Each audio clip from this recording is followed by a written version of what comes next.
Hello and welcome back to Salute Your Sports. Common and Chef here with Tom Castleman. Ready for a big show today, Tom Castleman? We got ourselves our NBA Finals preview. It is going to be the Dallas Mavericks who absolutely shellacked the Minnesota Timberwolves in last night's game, winning the series fairly easy, 4-1. I know a few games were close, but 5 games in that series. A perfect clean sweep for the Celtics, who yet again faced a team without their best player, arguably. What a run they've had. This is going to be such a fun series. So many great storylines. I mean, we have Kyrie back in Boston, Kristaps Porzingis maybe back in Dallas, depending on his health. Obviously, we have, two of the best duos in the league. I mean, Luka and Kyrie. We got Tatum and Brown. It's going to be an awesome series. Definitely, I think, should be a close series. I don't think it's going to be 4 or 5 games this time around. I am expecting a competitive series, a fairly evenly matched series. We'll kind of have the whole breakdown, right? We'll talk about who's got the better stars, who's got the better front court, back court, role players, intangibles, coaches, who's going to win and why. Just a very, very thorough breakdown of the NBA Finals. And actually, it's going to be a whole week for both teams resting, a little bit longer for Boston. We'll see if that has any effect on things. Betting locks of the week, sports trivia, and much more. I can't wait to get started, Tom. How are you doing on this Friday afternoon? I'm doing fantastic. The only thing that I wish were different is that we did not have to wait a whole 6 days. We got to wait till next Thursday for the NBA Finals to kick off. And I understand why. These venues book out other things. And quite frankly, I am sure that the NBA was anticipating more than a 4 and 5 game series in the conference finals. Absolutely. But that's just been really indicative of, like you said, a couple of different things, how these teams have been playing and how they've been scheming up their opponents. I mean, that's something that we're going to be talking a little bit on later in the program. But as far as the overall picture for the finals goes, before we get into who's got the edge on offense, defense, depth, and all that, the NBA is a star-driven league, and that is what we have seen throughout the playoffs. We have seen, in particular, the Dallas Mavericks, Luka Doncic, playing at an borderline unparalleled level. He has really ascended to pretty much as good as he's going to be, and as good as he's going to be is one of the all-time great performances for a player throughout a playoff. Kyrie Irving certainly wasn't necessarily on point in the Oklahoma City Thunder series, but definitely showed out against the Minnesota Timberwolves, who really strong defensive team and didn't quite have an answer for that backcourt. That certainly, in hindsight, looks like a pretty good indication, or pretty good matchup rather, of better front court for the Timberwolves, much better backcourt for the Dallas Mavericks. And we saw what they did to Anthony Edwards and doubling him up and saying, hey, defense, baby. If Mike Conley's not on the floor, we're just going to double you. We're going to run Anthony Towns off the three-point line, and we'll let literally anybody else on your team beat us. And the Timberwolves, frankly, just aren't built that way. They were built for the purpose of taking down the Denver Nuggets. Mission accomplished. I mean, good season for the Timberwolves. But the Mavericks absolutely earning their way to a finals appearance. And, of course, with the Boston Celtics, you've got Jason Tatum and Jaylen Brown, both being, playing at a superstar level, at times kind of alternating. I still feel like Jason Tatum defers a little bit too much. I think that he could actually be more aggressive going to the basket, getting better shots than these long contested 2-pointers. He models his game a little bit too much after Kobe, which I know is intentional. That's his idol. He's kind of following in that line of the Michael Jordan, Kobe Bryant, Jason Tatum, I'm going to work for a tough 2 type of thing. I'd like to see him be a little bit more efficient, though, as far as that goes. So, Common, for you, we'll start with the big stars out of the pairing of Doncic and Irving, Brown and Tatum. I mean, this is, again, a little bit of backcourt versus front court. Who do you give the edge to and why? Yeah, I mean, you kind of know me. You know where I'm going to head. I'm going to go Luka and Kyrie. And I want to break it down first in the 2 star players, Luka and Jason Tatum. And I think it's definitely Luka. I mean, you look at what Luka does. He's getting more points, more assists, more rebounds. He even has better field goal percentage than Jason Tatum. I don't really think it's a debate. I mean, is he way better? I don't use the word way because they're both great players, but Luka Doncic is, to me, clearly better where this isn't really a legitimate debate. And I think there's a couple areas where, those two guys are separated. First and foremost, not that Tatum's, a bad passer. He's not, but Luka is a lot better at setting up his teammates. He's a guy that is a better, just pure passer. He's a point guard, but he's better distributing across everybody in his team. And he's just a little bit more skilled, a little bit more crafty. I mean, that to me is the biggest difference between these two stars. I have been very low on the Celtics the last 3-4 years. You know that very well in this program. I've said they're not a championship team. They're good enough to make the championship if things line up, if there's injuries, if teams get hurt, if they're in the weaker conference. Like, I picked them to make the finals when our playoff preview started. It's the same thing as the Warriors series a couple years ago where I was like, they're not going to win these finals. They take too many tough shots. You kind of said it with Tatum.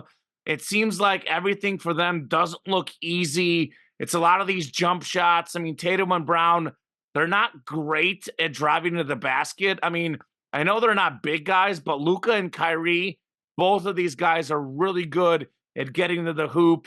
They're really good. I know it looks like a hard shot, and it is, but like Luka's step back, like he creates extra space where it's actually a little bit easier of a shot for him as opposed to, the long contested two of Jason Tatum. I think Luka and Kyrie are more refined on offense. They're both better passers. They're both more skilled, and they both can go out there and get easier baskets a little bit easier than the other two guys. Whereas, if Tatum and Brown's jump shot's not falling, I think they're not quite as effective. I mean, if Luka's shot's not falling, he'll drive to the basket, he'll get his teammates involved. Kyrie Irving will also drive to the basket, get his teammates involved. So, I mean, I like Luka better than Tatum, and I like Kyrie Irving better than Jaylen Brown. I mean, Jaylen Brown is a great player, but Kyrie Irving is one of the most skilled players we've seen. Kyrie actually averaged more points per game than him this season. Again, more assists, does a little bit more to just make his teammates better. I think Tatum and Brown have really, really good teammates because, when healthy, Porzingis is really good. I think Jrue Holiday is a good player. We've seen Horford and Pritchard be good players. They have a really good roster. I don't think those two guys make their teammates better per se. They don't make the game easier. I mean, they make them a little better. Any superstar will, Tom. But relative to the way Luka and Kyrie create these open looks, relative to how they run their offense, I think, again, I'm not going to go as far as massive edge, but to me personally, I think it's like a clear-cut edge where I think Dallas definitely has the best two stars. And to be honest with you, Tom, like, okay, Tatum's numbers will be a little bit higher just because, like, he's the first option. Kyrie's would be a little bit lower total points because he's the second option. To be completely honest, I'm not too sure that Kyrie's not better than Tatum anyway, personally. I think at worst, Dallas has the first and third best player in the series. And I think, I can make a case that Kyrie is very much up there with Jason Tatum. He's a guy that's played really good in the finals in the past, which is something that Tatum didn't do in his last finals appearance. So I would say it's a fairly clear edge to me that Dallas has the better superstars in this matchup. They might be shorter, but they're better and more skilled basketball players. Yeah, for me, I'm going to give a slight edge to Luka and to Kyrie as the better duo of the two. And you make a good point about, Doncic and Irving making their teammates better, but that's also a little bit positional and what they're asked to do. I mean, Luka and Doncic and Kyrie are point guard, shooting guard. I mean, they're meant to be the primary ball handlers, whereas with the Celtics, you've got Jrue Holiday, Derek White coming off the bench, Peyton Pritchard. And yeah, while Brown and Tatum do bring the ball to the court sometime, it's not really their responsibility to initiate the offense. So if you look at stuff like assisted turnover ratio, for example, Tatum's actually better of those four stars. Brown is much lower, though. His assist to turnover ratio is 1.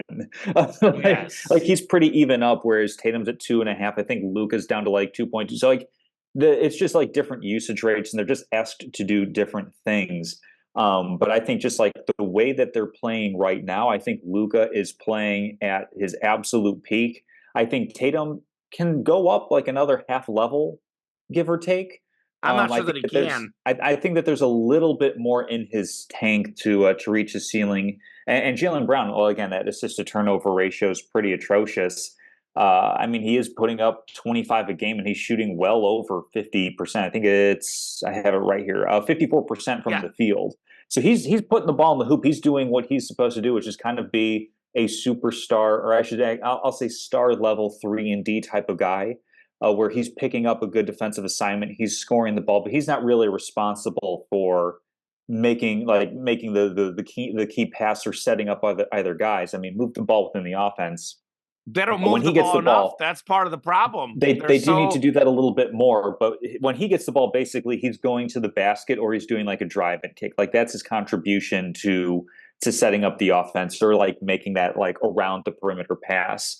So I think they're just asked to do different things. And I think at the way they're playing now, the levels that they're playing, slight edge to Dallas. I'm not going to go full and say it's a significant edge, but it goes a little bit to Dallas. The question really is the slight edge in superstar play going to be enough over their respective counterparts? Because it's really like a clear cut split of, okay, we've got superstar backcourt for Dallas against a pretty like strong backcourt and a depth filled backcourt for the Celtics. Then we've got a strong front court, a superstar front court in Boston going up against the supporting cast of the Dallas Mavericks. So I think we can dive in. Yeah, real quick, I just want to counter Yeah. your one point real quick, Tom.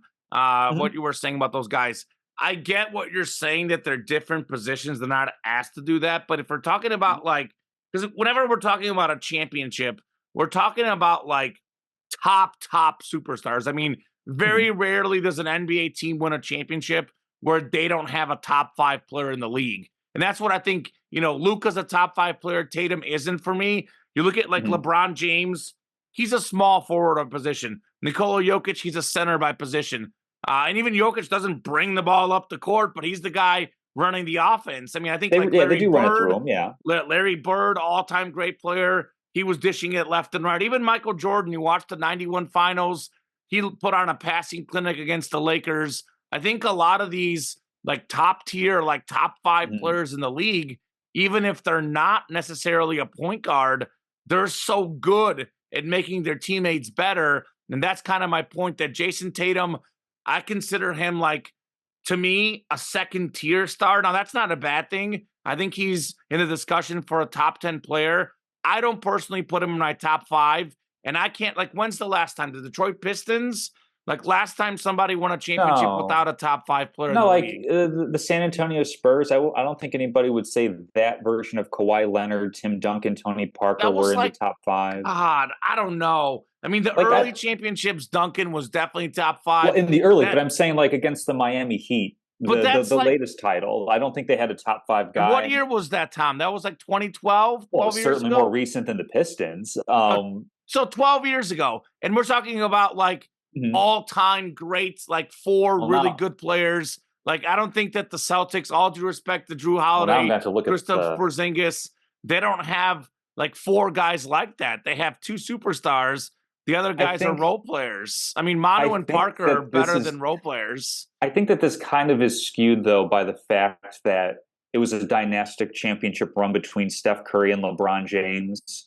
Sure. Like I would say as far as present NBA stars are concerned, you could argue that Giannis isn't in the top 5, but he was playing at that level and they won a title. Giannis is Like a top 5 player in the league.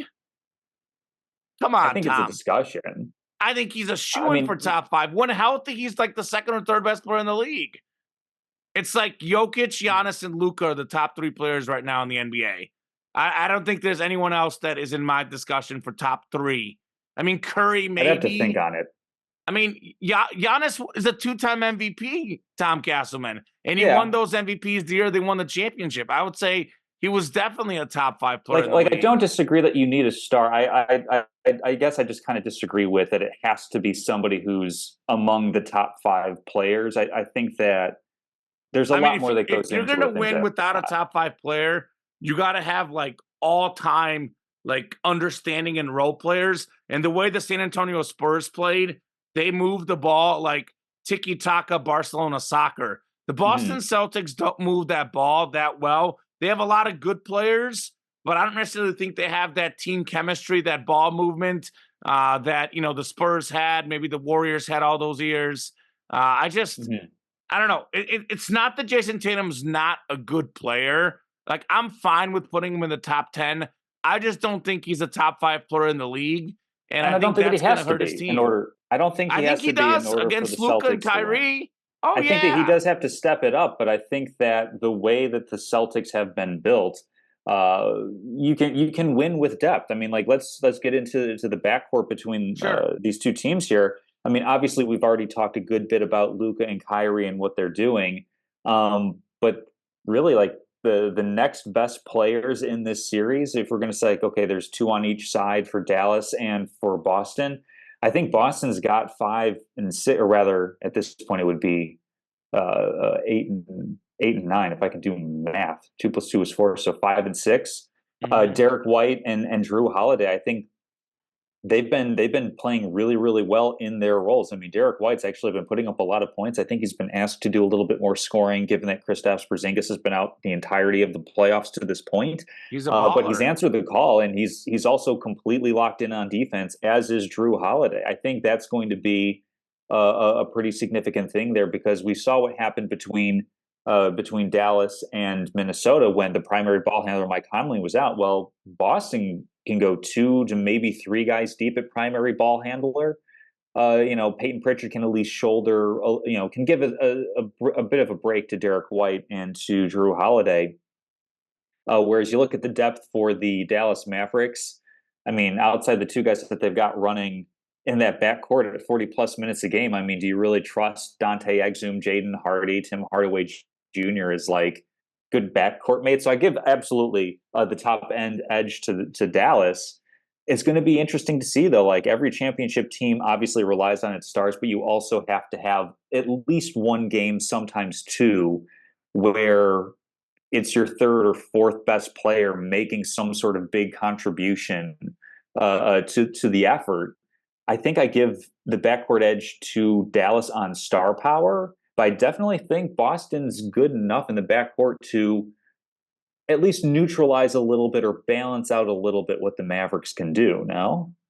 I think Dallas has a pretty clear edge, Tom. Obviously, I agree with the depth part, but I mean, I think this is the NBA Finals. They're going to play 40 Mm-hmm. minutes a game. It's not back to backs. These teams have a week to rest. If they were playing every single day, like if they played a 7-game series with 7 Mm-hmm. back to backs, I think your point might be valid. But I mean, we're getting at least a day off, with these road trips, sometimes 2 days off. Mm-hmm. I think there might even be like I don't know if it's 3, but there's multiple games where you're not playing back to back any night. The fact that Kyrie and Luka will have to play 40 plus minutes, I mean, that doesn't really hurt them. These guys are closers. What do they do Mm-hmm. against the Mavericks? It's the T-Wolves, excuse me. They closed every game down the stretch. Of course, Kyrie yeah. and Luka were unstoppable. So, and I think what's great about them is they're both such great players that they can kind of take like a rest together. Like all that time where LeBron was in the finals every year, Kyrie a little bit, some of those years was helping him, but there were some years where he was hurt, some years without Kyrie.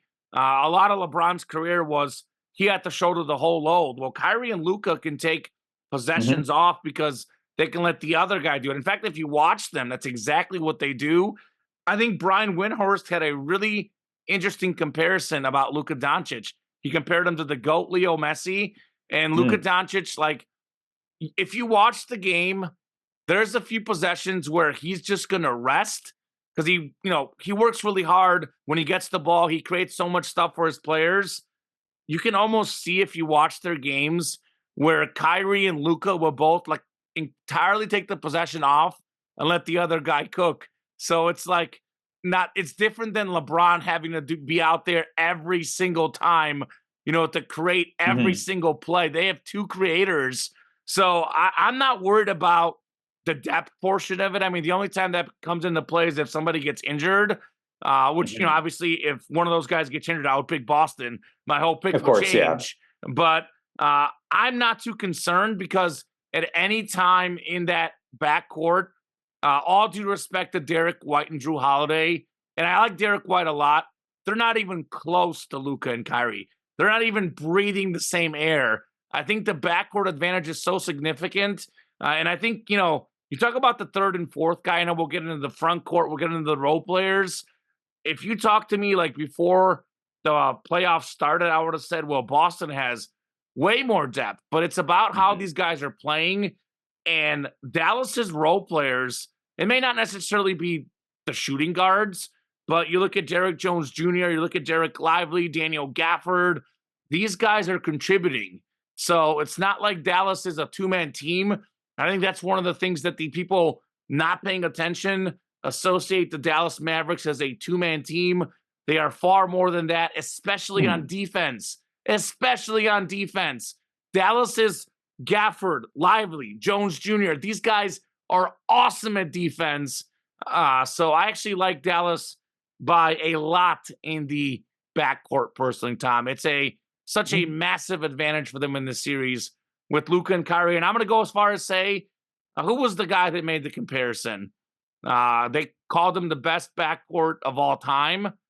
And I'm starting to buy it. Just because, look, Kyrie is better than Klay Thompson. All due respect to Klay Thompson, Kyrie can score in more ways. He can pass more. He is a better player than Klay Thompson. I know Steph and Klay are great. Steph and Luka, pretty close, even if you give a slight edge to Steph. But I think Kyrie, to me, is clearly better than Klay Thompson. I mean, look at like Isaiah Thomas and Joe Dumars. I would say Kyrie Irving is clearly better than Joe Dumars. I mean, MJ and Scotty, is Scotty a small forward? He's not technically a guard. I mean, unless we count like Steph and Kevin Durant, but technically Durant is a small forward. If you want to go like best perimeter duo ever, like you got to go Steph and KD, but technically KD's not a guard. If we're going by traditional, point guard, shooting guard, that is definitely, in my opinion, look at the skill level they have, which is what makes them so great because they're so talented and so skilled. They're not just relying on athleticism.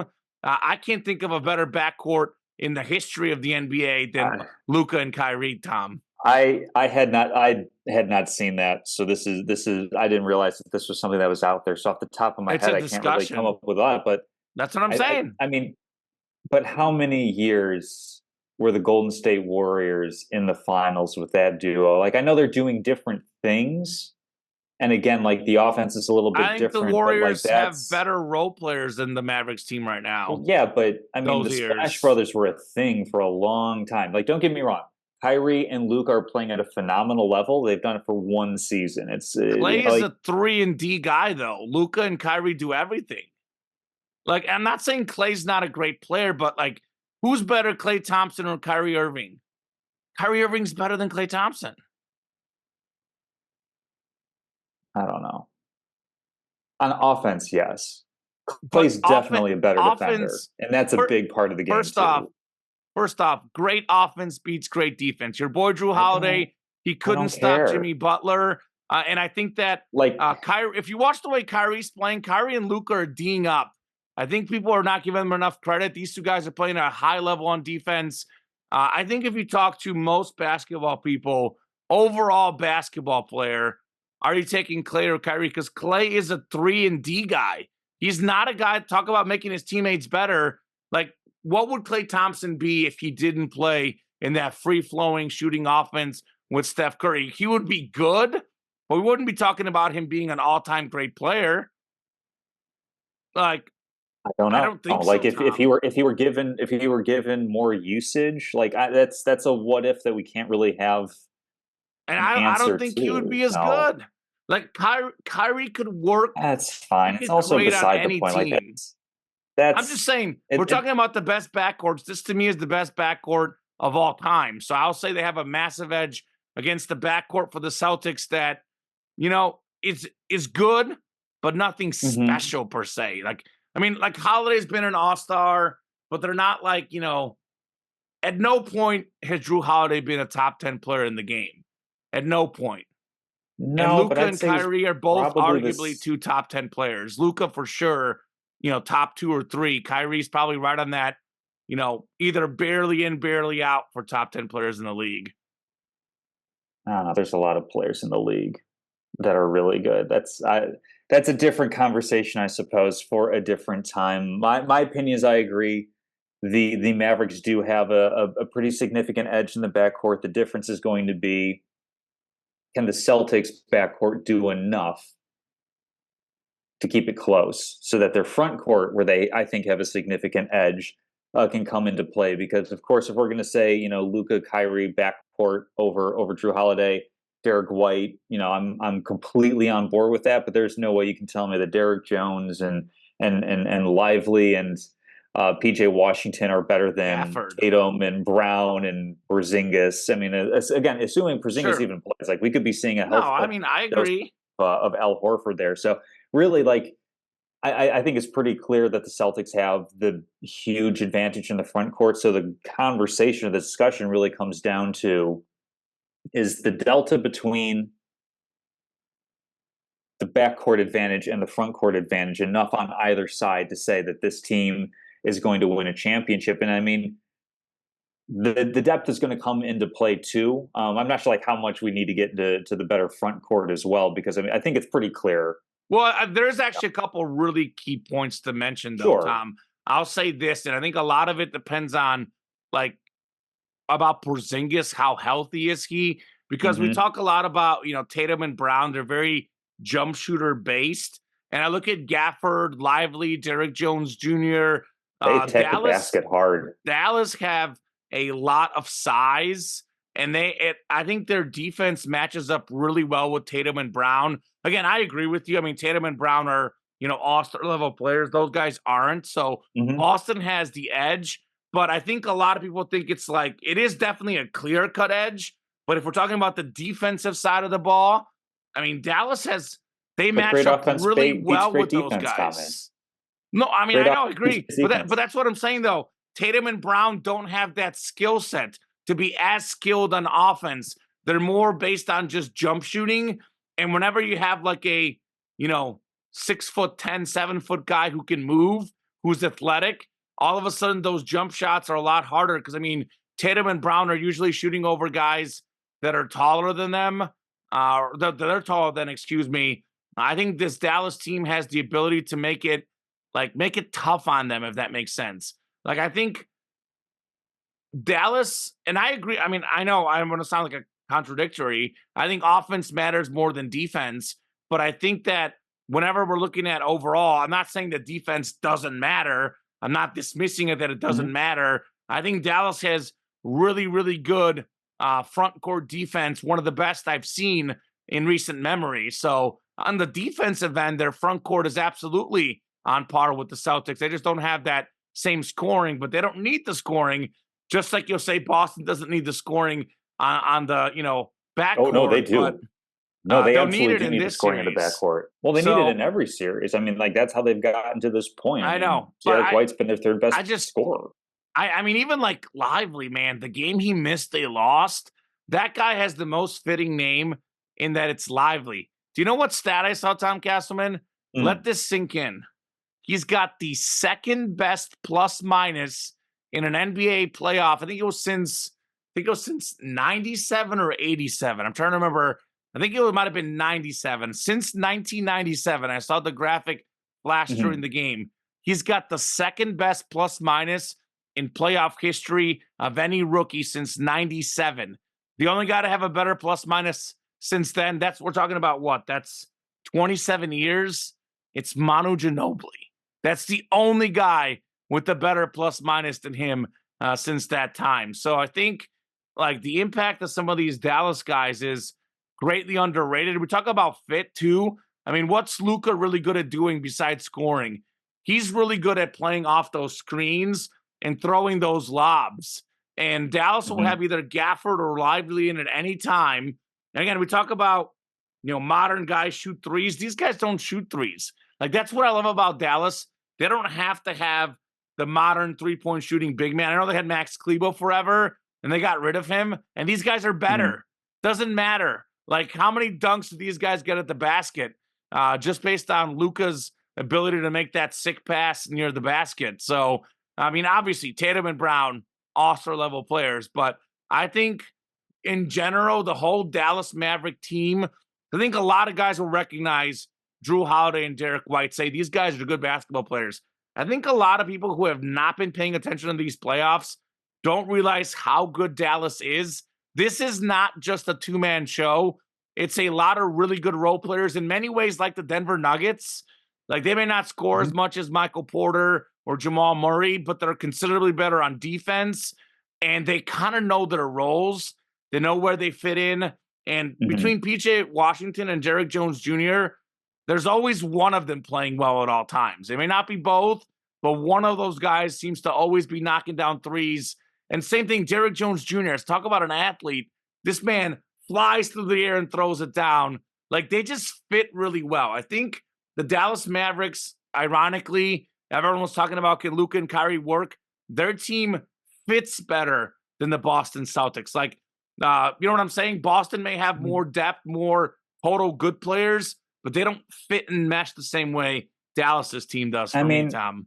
If we're looking at the season, I know that the Mavericks made some midseason moves to change the roster, but on the entirety of the season, everything. It the changed Celtics everything. are number 1 in offensive efficiency in the NBA and number 3 in defensive efficiency on the entire season. Like, you don't achieve that by having pieces that don't fit, that don't work. You don't have a 60-win season, 64-win season. They had the most fortunate team I've seen. The Eastern Conference, everybody got hurt. Like, I think Dallas is just a better basketball team. They were figuring it out. They figured it out now in the playoffs, that's for sure. Yeah, I think. But anyway, let's talk about role players in general. Who's got the better role players? Yeah, because, I mean, I think we're going to be on the opposite sides of this one. I mean, maybe not. You think that Celtics have better role players than the Mavericks do? I think so. They're close. Again, I think this is where it's really close. I think a lot of people assume that the Celtics have the better role players. I mean, I think Drew Holiday is the poster child of a great role player. You know, he can pass, he can shoot. He's really good on defense, but he's small. So it's like, that's the problem with him. It's like, he's going to guard Kyrie, but I who can guard Luka? That's one thing that I struggle with. I know, you know, that's probably going to be a mix of guys, honestly. Yeah, it's going to be a mix of Jaylen Brown, Jason Tatum, that's Derek the one White, thing that hurts. That hurts Drew Holiday. He's such a good defender, but against smaller guys like Jimmy Butler, a little bit taller than him, and it really hurts Drew Holiday as a defender when he has to face a bigger guy. So, like, I don't look at him as a lockdown on Luka. I think they're going to use Brown, Tatum, you know, the size guys, because Luka clearly is taller and bigger than Drew Holiday. I mean, Derek White to me is really, really good. You know, I know I've talked about, like, I think for me, Tatum isn't quite that superstar that many people view him as, but Derek White is an awesome basketball player. I mean, this guy is fantastic. So I think Boston has overall better role players, and I think a lot of it is because of Derek White, even Kristaps Porzingis, who's definitely a role player at this stage in his career. They have guys that have the potential to kind of go off and score and still kind of create their own shot. So I think, you know, Boston's role players are better, but I think that had you talked to me, you know, before the playoffs started and you told me Boston and Dallas are in the finals, I might have leaned Boston. I might have said that Boston had just too much depth, but I think now it's a lot closer. The gap has gotten closer, because PJ Washington has played out of his mind. Derrick Jones, Gafford, Lively, these guys are contributing on defense. I mean, Anthony Edwards was completely shut down by the Dallas Mavericks in that series. So I think it's fairly close, but I think definitely Boston overall, I would say, has the better role players. But obviously, in my opinion, Tom, you know, what would I rather have, the edge in superstars or role players?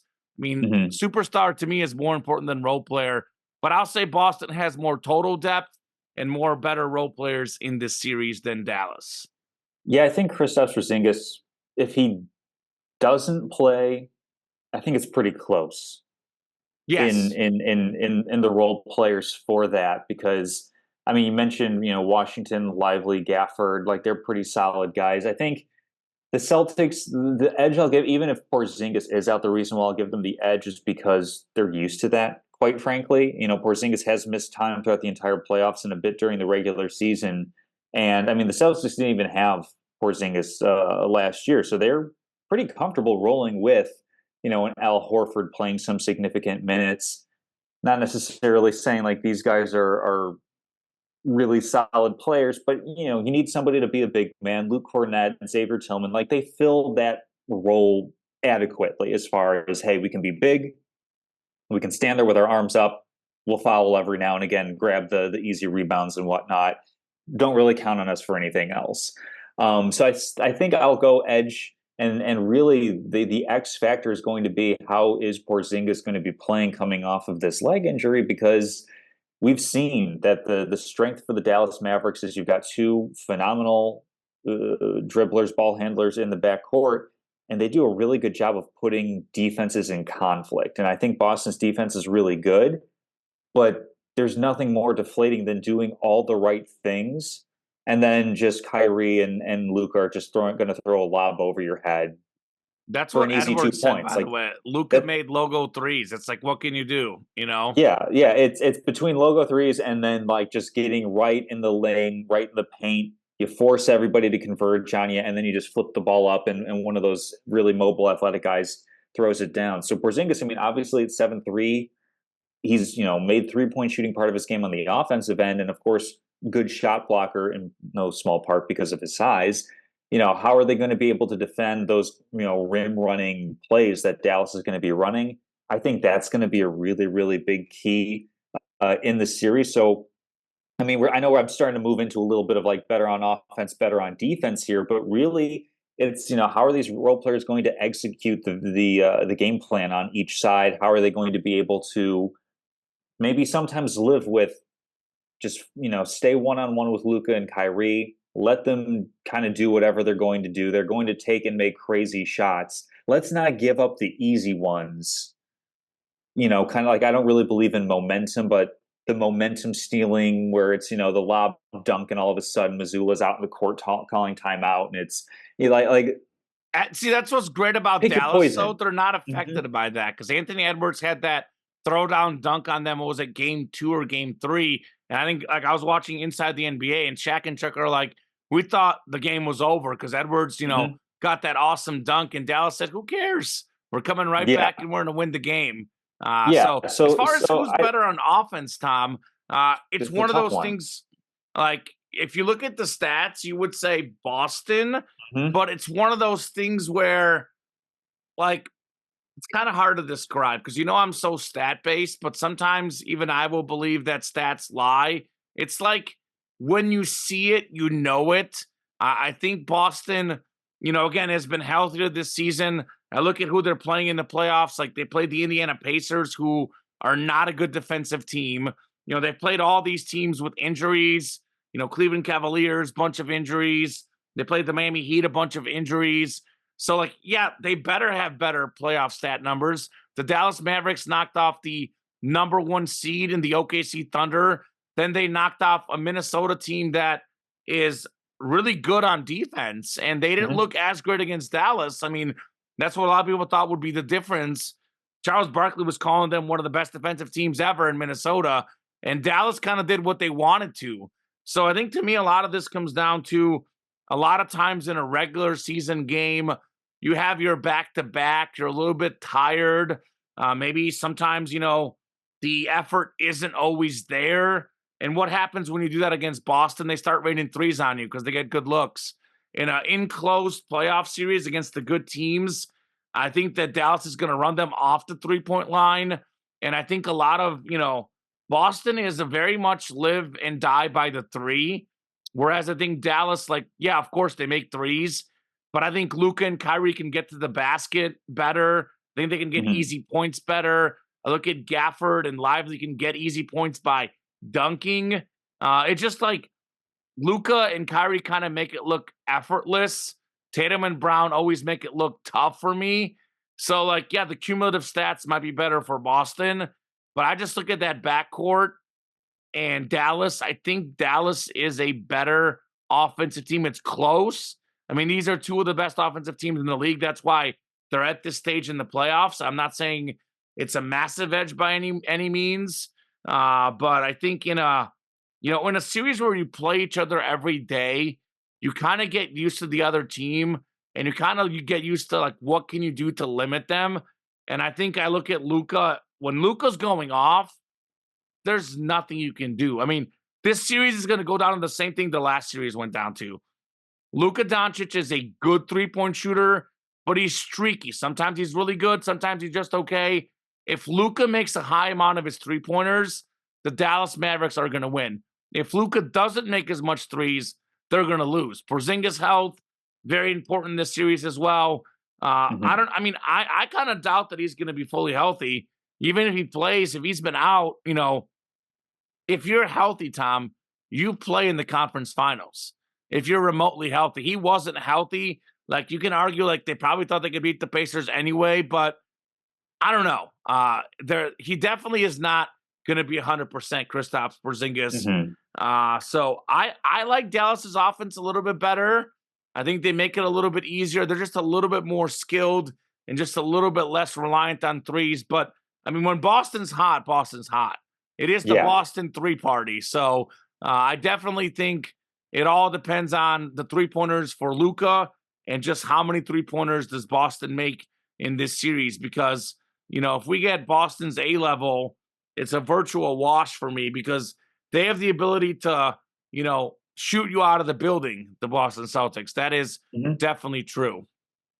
Yeah, I'm actually going to flip it around as far as the offense and the three-point shooting and say that the Celtics offense is going to be largely predicated on how well Jason Tatum shoots three-point shots. I mean, he's shooting a little bit below 30% for the postseason, which is uncharacteristic. He's usually up in like the mid to maybe like upper 30s, kind of like that 36, 37, 38 range on his career. So you ready for this comment? You're braced in your seat.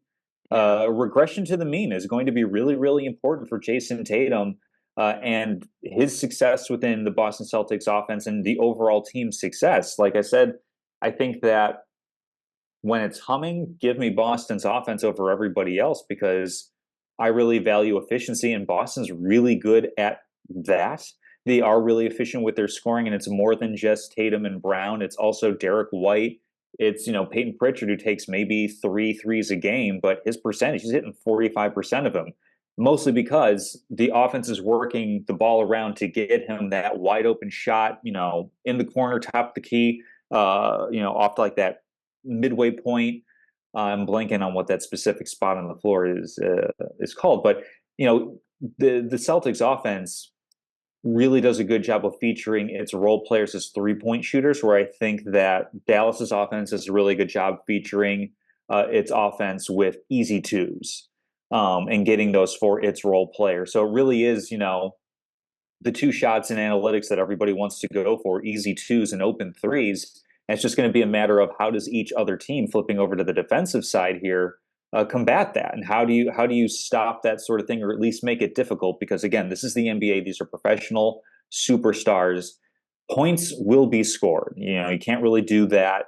You can't really do much about that. It's all about, can you affect enough shots? Can you force enough tough shots? And this is where, I'll save this for the intangibles. I think that's where it's really going to be on Boston. I think that right now Dallas is probably playing at its peak. I think Boston has to show that they can have another gear in order to win this series, quite frankly. But moving over to the defensive side, this is one where I'll probably go slight edge to Boston on defense. Part of that is the defensive efficiency. Part of it's also reputation. We talk about Jrue Holiday and Derek White being good defensive players, and Kristaps Porzingis being, a rim protector. Luke and Kyrie don't really have that reputation of being on the ball stoppers. I know that they're going to play passing lanes a good bit to get turnovers, and that's going to be pretty key as well. But I think if you're, going around the NBA and saying, hey, who would you rather, guard you one-on-one, Luka, Kyrie, Derek, Jrue? I think a lot of folks would probably go edge to the Boston Celtics backcourt on that one, if by reputation only, quite frankly. But I think slight edge to Boston on defense, if that makes sense. Who did you go with on offense for the edge? On offense, I'm also going to go slight edge to Boston. But it's really, I think they have a more variable range of outcomes. I think they're either going to be unstoppable or they're going to be an absolute lemon that falls apart as soon as you drive it off the used car lot.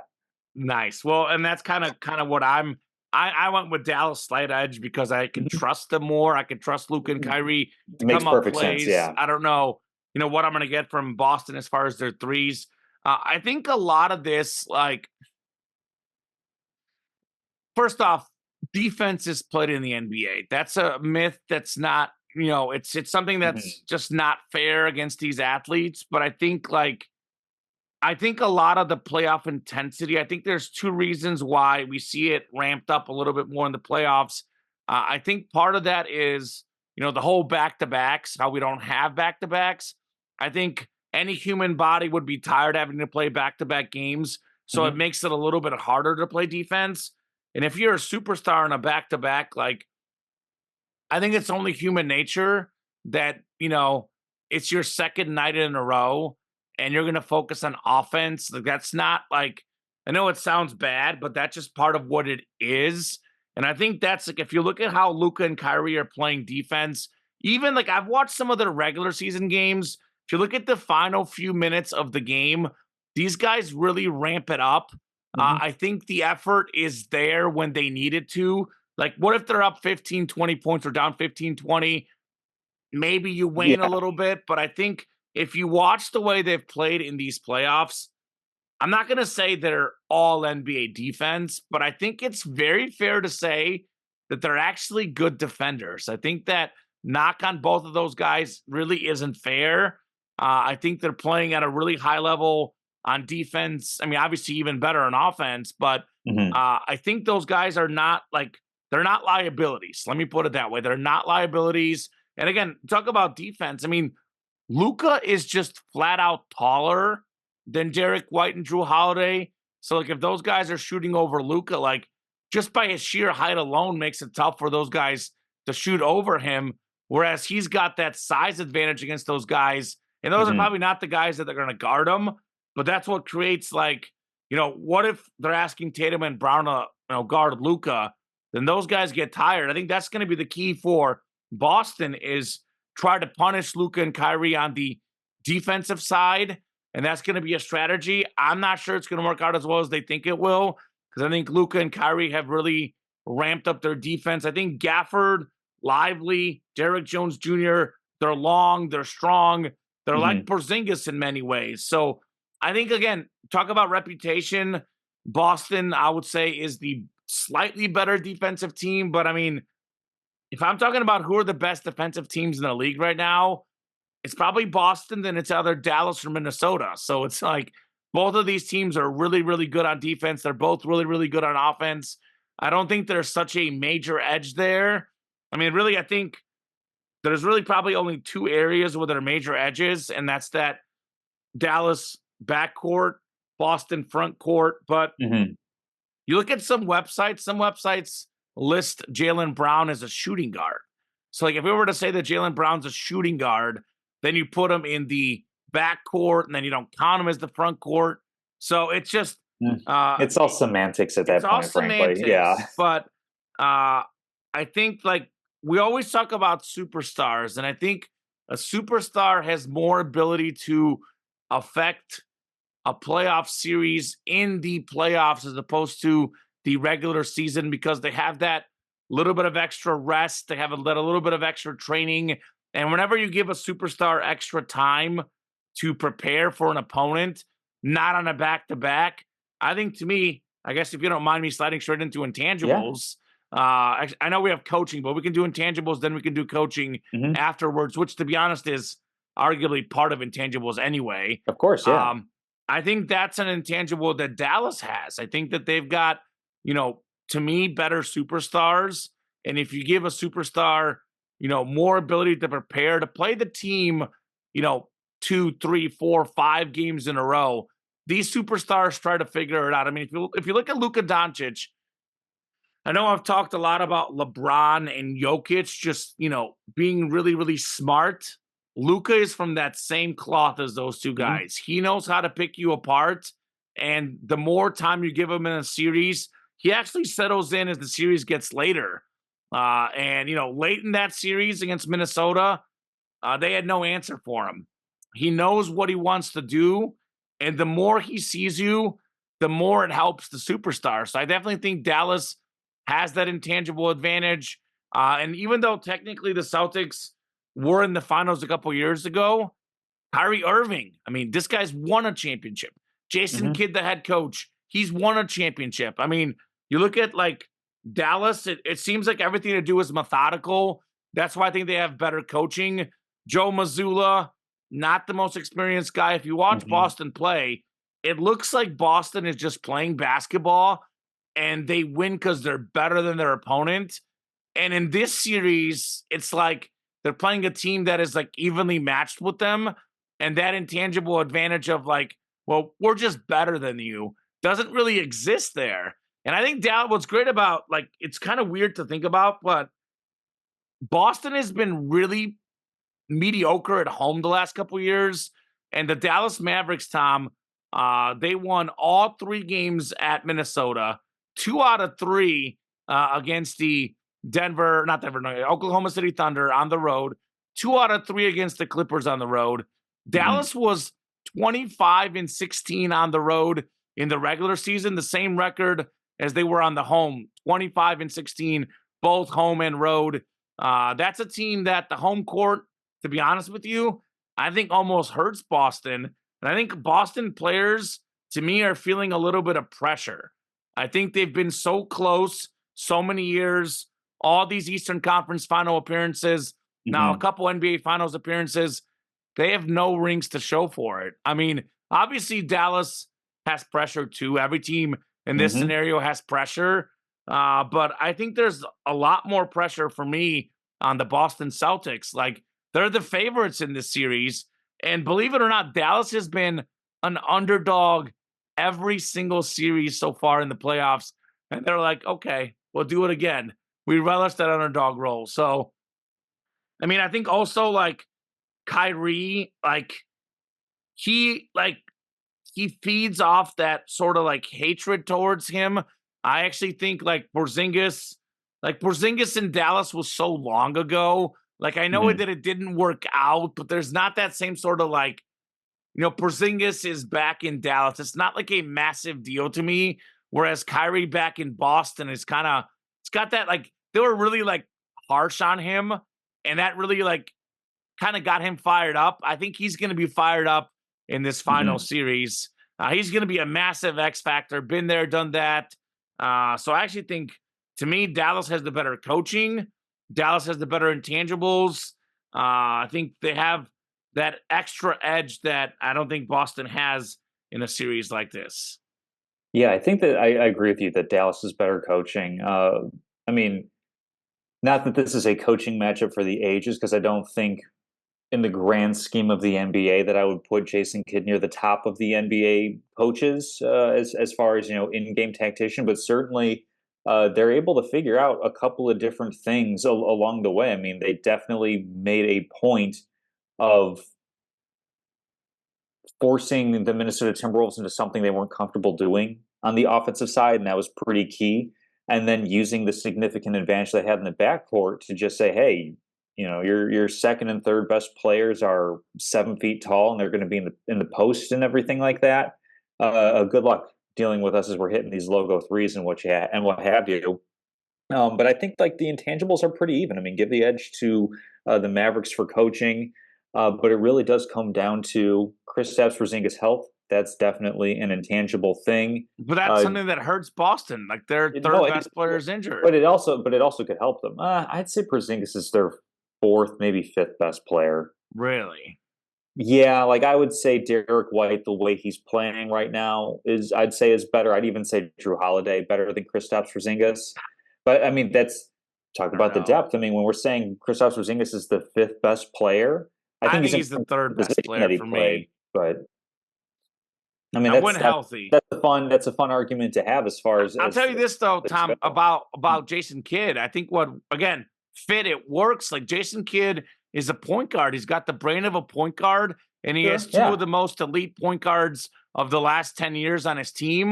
Like I know he's not as good of I a mean, scorer as those two guys, but like I don't they know if could the point guard, like they could Isaiah Thomas, wasn't a good coach. Steve Nash wasn't a good coach. Like it yeah, doesn't but necessarily always he I translate. don't know. He can really talk to these guys. They can kind of see the game through the I same think he's lens. fine. I would say I'd say if we're looking at great I coaches, we're think looking he at fits with Malone, Luca and Spoelstra. Kyrie. I think he Yeah, fits yeah. with them. I'm I not think saying he's a top in 5 particular, coach, but I'm saying that correct. like he's I'm got saying the that right he's got the guys to edge, but get it's what he not that much. wants. It's Okay. not an edge as far as like, oh, it's a superstar versus another superstar. It's he's a decent coach versus a not quite as decent coach, like pretty good versus decent, I would say. But I think he again, fits with Dallas. That's you my know, thought on him. health for Porzingis is going to be key. I think Tatum getting getting more of his 3-pointers made is going to be key as well. I mean, the way I think this is probably something we can agree on, that Boston is the more talented team, and at no point over the past 3-4 seasons has anybody questioned the overall talent that the team has. It's all been up here. It's all about taking what they can do and locking in and executing it, because we saw them against the Heat drop game 2 at home, against the Cavaliers drop game 2 at home. I wonder how much of this is indicative. I might just be looking for a pattern here and Sure. thinking that And I that's what found you it, do. but you look at how they handled the Pacers series, down a significant margin in game 3. You have a 2-0 series lead. You can, quote, afford to lose the game. They could have packed it in and said, you know what? Good job. You guys got us game 3. We're going to take our stars, rest up, and get you in game 4. But they didn't do that. They really, really locked in on defense. And I wonder how much of that was a learning experience to say, hey, this is what it takes, even though the Pacers aren't necessarily the top level competition in that regard. It's still practicing and going through the steps of, this is how you chase down a lead. This is how you lock in. You get stops on one end, you get your threes and your easy twos on the other. And really, the Celtics, I feel, have always, or not always, but of recent vintage, have been, they can do it. The ability is all there, but they have to actually then go out and do it and lock in. And I think having a veteran like Drew Holiday, I think having a little bit of that finals experience before, and the mentorship that Jason Tatum took from Kobe Bryant, I think it's one of those things where it's like, okay, you've been here.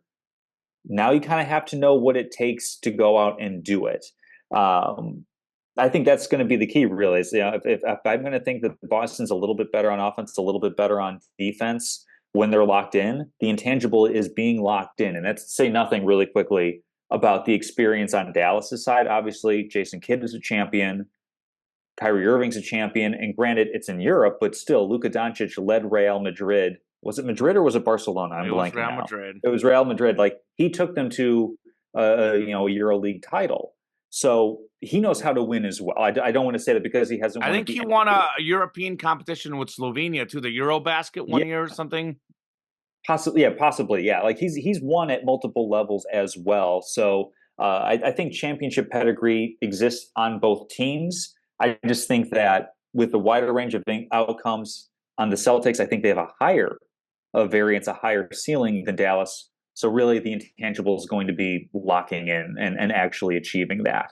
If they can do that for 4 or 5 games, I think they have a good chance of winning the series. Well, let's get right into picking. I will say one thing. I think if we're talking about ceiling, I might agree Boston may have a slightly better ceiling because of their 3-point shooting, and threes are worth a lot. I don't necessarily agree they're the more talented team. I think we're talking about sheer talent. If we're looking at total roster, it's like kind of like the way baseball is done. They're a more talented team over 82 games than Dallas, but in a 7-game series where, again, you don't have the back-to-backs, I think that Dallas, to me, is actually more talented over a 7-game series because if I'm talking about talent, the 2 most talented players in this series are Luka and Kyrie. And in a 7-game series, having the 2 most talented players, to me, goes a long way. Same thing I said about, whenever they played the Warriors, Steph Curry was the clear most talented player in that final series. Boston had more depth. They might have had the better overall team, but it's just the way that it is. It's human nature. In a 7-game series, your star gets featured more often. He gets more time to rest. So, like, I'm going to say, where would I rather be more talented in? I'd rather be more talented at my star spots. I look at Tatum and Brown, Tom. They're just okay at passing. They're just okay at dribbling. They're good shooters, but they're not I think they're not as talented as we make them out to be. Whereas I look at Kyrie and Luka, pass, shoot, dribble, variety of like finishes. I mean, these two guys might be the two best guard finishers at the rim. They're so extremely crafty, so extremely skilled. I don't necessarily think like who's more talented. Like, okay, are Tatum and Brown better athletes? I guess, but they're not more talented as basketball players. I mean, I think Luka and Kyrie can do pass, shoot, and dribble. They're better than those two guys at all three of those skills, and I don't think it's even close personally. So I don't know. I understand completely what you're saying about the 7-game series. Where it's like a baseball series. If you've got the three, especially back in the day, 5-man rotation versus 3-man rotation, the 3-man rotation is what matters in a 7-game series. Whereas when you have a lot of depth like Boston, like over a long season, depth adds up. But if we're talking about like a confined short series, I'm always looking at what team has the better overall star power. Who's got the better stars? And I like Dallas's stars better. The bullpen is just as important as the starters in a postseason series. And where I see the edge, well, we're talking about today, where I see the edge for the Celtics in depth isn't necessarily over the course of 7 games. It's over the course of 8 minutes in every game where Kyrie or Luka is sitting, where Jason Tatum and Jaylen Brown can take a little bit of a breather, and the Celtics have a perfectly capable guy stepping in to take on that load of bringing the ball up the court or filling in the front court. That's where I see the edge and depth coming in. It's not over. And Kyrie rotate, Tom. That's what I'm saying. Yeah, but when they're rotating, somebody has to rotate in for the one who's coming out. And I think that's where the edge for the Celtics can come into play a little bit, is that the role players, the bench players, not dissimilar from the Denver Nuggets, they might not be, super duper special or anything like that. But like when Christian Brown comes in the game, you're going to get something good from him as he spells Jamal Murray for a little bit. So I think that's where the depth comes into play for me. If you leave Kyrie on the court, he's going to do the Phil Jackson where Luka and Kyrie are both at the court, on the court at least at all times, and that's going to be for me massive. I'll get straight into picking time. You want to pick? Sure, go for it. Let's pick. Because I look at the Mavericks winning it. I'm all about the star power, man. You look at like recent NBA finals, like maybe with the exception of LeBron, where like he was the best player against the Warriors. But I mean, LeBron was here and we had Curry and Durant like right below him. I mean, it was 2 tier 1 superstars, with the exception of those LeBron-led Cavs teams losing to the Warriors. I mean, Jokic, best player in the finals last year. Giannis, all due respect to the Phoenix Suns, he was the best player in that series. I think this is going to be Luka's show. I think like a lot of people, including myself, everyone wants to have the best player in the league. We always want to crown somebody. And I think a lot of people are finally starting to crown Jokic. And Luka's like, not so fast. I'm here still. I'm also here, man. I would personally put Jokic number 1, but I would put Luka like right there. And this is his chance to be that next level superstar. You know me very well, Tom.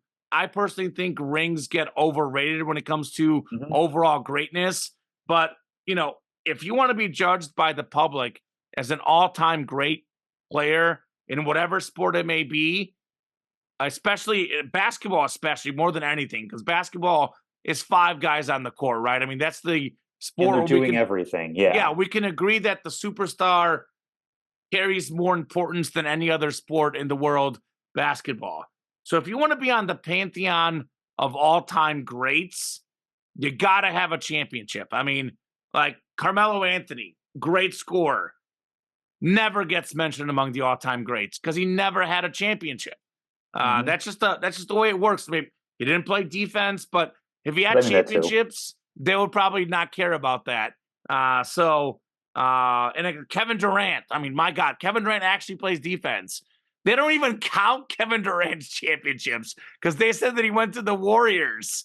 Like, yeah, interesting how that works. Do you want to win for some people, you can join a super team and you can win a championship and it doesn't matter. And for others, it's the foundation upon which a legacy is built. But yeah, it is weird. But like, yeah, as good as Kyrie Irving is, and as good as Kevin Durant was, if you look at Kevin Durant and Steph Curry in those championship runs, Tom, They had almost identical stats in the regular season, almost identical stats throughout the postseason. Kevin Durant was marginally better in the finals. The second championship, Curry actually was the better player most of the series, but he had one like 3 for 18 game that really like made his stats just completely outliered. But Kevin Durant was not the considerably better star player on those championship teams. He was just a little bit better in the finals, but it was like neck and neck Curry and Durant, which is part of what hurts him, because a lot of people say that you won that championship on Curry's team, which is also part of what hurts Curry as well, because they talk about, well, you had Durant winning finals MVP. Kyrie Irving is an awesome basketball player, but Luka Doncic is clearly the number one player on that team. You're not really disputing it.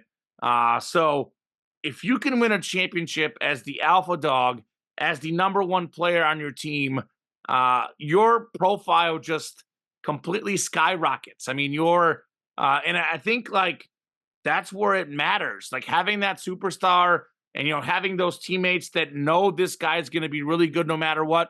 Because even if Luka Doncic shoots 6 for 18, like he did in game 5 or whatever it was, he had a triple double. Like that's what's great about Luka. He's got the Magic Johnson, LeBron James-esque quality in that if his shot's not going down, he's still going to be really good. Kobe Bryant, all-time great. R.I.P. Kobe. I know he plays defense, but if you watched Kobe Bryant when his shot was not falling, he wasn't getting as many assists. He wasn't getting as many rebounds. He was so reliant on those outside twos, not going to the basket enough. Jason Tatum and Jaylen Brown are more like Kobe Bryant. If their shot's not falling, sure, they're going to matter. They'll be good, but they don't have the ability to impact the game the way Luka can when his shot's not falling. So for me, I'm going to pick the Mavs in 6, Tom, and I think it's going to be because of that star power. Luka Doncic gets on that pantheon of Nikola Jokic. I mean, Giannis, Curry, Shai Gilgeous. There's so many great players in the league. But I think after this championship, I think it's going to be the public perception is Jokic and Luka. Jokic probably here, Luka here, then everybody else a little bit lower. I think this is Luka's chance to kind of announce himself as, one of the 2 best players in the world. And go figure, the NBA is now run by 2 not as athletic white guys from small countries in Europe, Serbia and Slovenia, which is kind of crazy because if you think about it, the Dream Team, I don't know if they drew inspiration from the Dream Team or not, but obviously probably all these nations, their growth in basketball and how good all these countries are, like it's not only America's game. Like, does America have the best overall players and the best overall tradition? Yes, but this is now the world's game. I mean, again, even Giannis came from Greece. You could argue he might be the 3rd best player in the world. Joel Embiid from Cameroon. Joel Embiid. You got him up there. You could argue when healthy, he's the 4th best player in the world. Yeah. I'd probably put him a little bit lower personally, but he's in that top 5 discussion when healthy. So I think it's just like, it's actually really good for the NBA, though. It's really good for the NBA. I know, like, USA will be favored in the Olympics, but what if they don't win the gold? Like, that actually, I think, would also be good for the NBA because what happened last time they didn't win the gold in 2004? All the best players came back to play. The redeem team. Isn't the squad for the Olympics, like, really loaded this year, though, for the U.S.? Well, because LeBron and Curry want to go on their last ride, Tom Castleman. But I mean, Durant is there. Again, is it France? It's in Paris, France. Yes. Oh, I would want to go on my last ride in Paris, France, too. Frankly, yeah. Like that. I'm just saying, man. This is kind of a shift in the NBA. Sure. I think that the Dallas Mavericks win the championship because of number 77, Luka Doncic, the clear best player in this series. Luka does a lot of carrying with a lot of help from Mr. Robin, Kyrie Irving. And I'll say this about Kyrie Irving. The guy off the court really bothers me. A lot of things he said really, really bother me. But I will tell you this. If you talk to Kyrie Irving's teammates, No, they probably should care more, but they don't. Kyrie Irving is actually one of the most respected players in the NBA among his peers. I think a little bit of respect was lost when he missed some games, but now that he's playing, like his peers respect him. Kyrie Irving is a leader for the Dallas Mavericks. I think there's a lot of knock on him, like he's not a leader, he's not that guy, but I think he's also looked himself in the mirror and it's like, I almost kind of liken it to Jason Tatum. Mm. When Kyrie Irving's in his prime, he's a top 10 player. When Jason Tatum's in his prime, is a top 10 player. But I think typically you need to be a top 5 player to win. I don't think Jason Tatum, unless, things really happen to work out, I don't think he's good enough to be the best player on a championship team. I think Jason Tatum would be better as the number 2 or the 1A option, like Kyrie Irving. So, sorry, Tom. I know you love Tatum. Mm-hmm. He is not a top 5 player in the league for me. He's not at that high enough superstar level. And we're looking at the last 10 years. I mean, who is a tier 1 superstar? LeBron, tier 1. Luka, I would say Jokic, Kevin Durant when he's, in his prime, Stephen Curry. And that's probably it. I mean, maybe Joel Embiid, but he gets injured too much. Maybe James Harden. But again, there's that question mark about James Harden. Like, there's only a handful of these guys. Like, it's not a bad thing to be the 8th or 9th or 10th or 11th best player in the world. Like Damian Lillard, fantastic player. Not a top 5 player in the league. I mean, if you think about the history of basketball, there is some exceptions. But for the most part, you look at all the eras. Lakers, Celtics, all those teams had top 5 players. You look at, Shaq and Kobe, top 5 players. You look at MJ, even Hakeem Olajuwon and the non-MJ years. He was a top 5 player. Duncan and Robinson, top 5 players. We had a little bit of a stretch for San Antonio. Maybe they were the exception, but they were so many really, really good players. Like, these championships are not won by a superstar who is the 7th or 8th best player in the world. Jason Tatum is not it, is not him. Luka Doncic is him. Let's go, Mavs. Let's go, Mavs. Well, I'm going to go with the Celtics. I'm going to say, I'll be diplomatic. I'll say 7 games in this one. Okay. I think this will be a close series. I don't know if it's going to be close in just the game results alone. I wonder how often we're going to see potential blowouts one way or another, because we have seen both teams perform in blowouts throughout the entire playoffs. So I don't know if necessarily every single game is going to be, tooth and nailed down to the last possession. It'll be interesting to see, like I said, what type of close series we get, because we certainly have seen both kinds of recent vintage. So I'm going to go with the Celtics on this one. I think that top 5 is an arbitrary place to put the number as far as championship winning players. I mean, certainly when we talk about, the level at which Curry and LeBron and Jokic and Giannis were playing, absolutely, that's true. But, was Kobe Gasol, was that Lakers team anywhere in the top 5 the last time the Celtics won a championship? He was a top 5 player in the game still. I have to go back and think. He was probably considered the best player in the league by some. It was Kobe and LeBron in that era.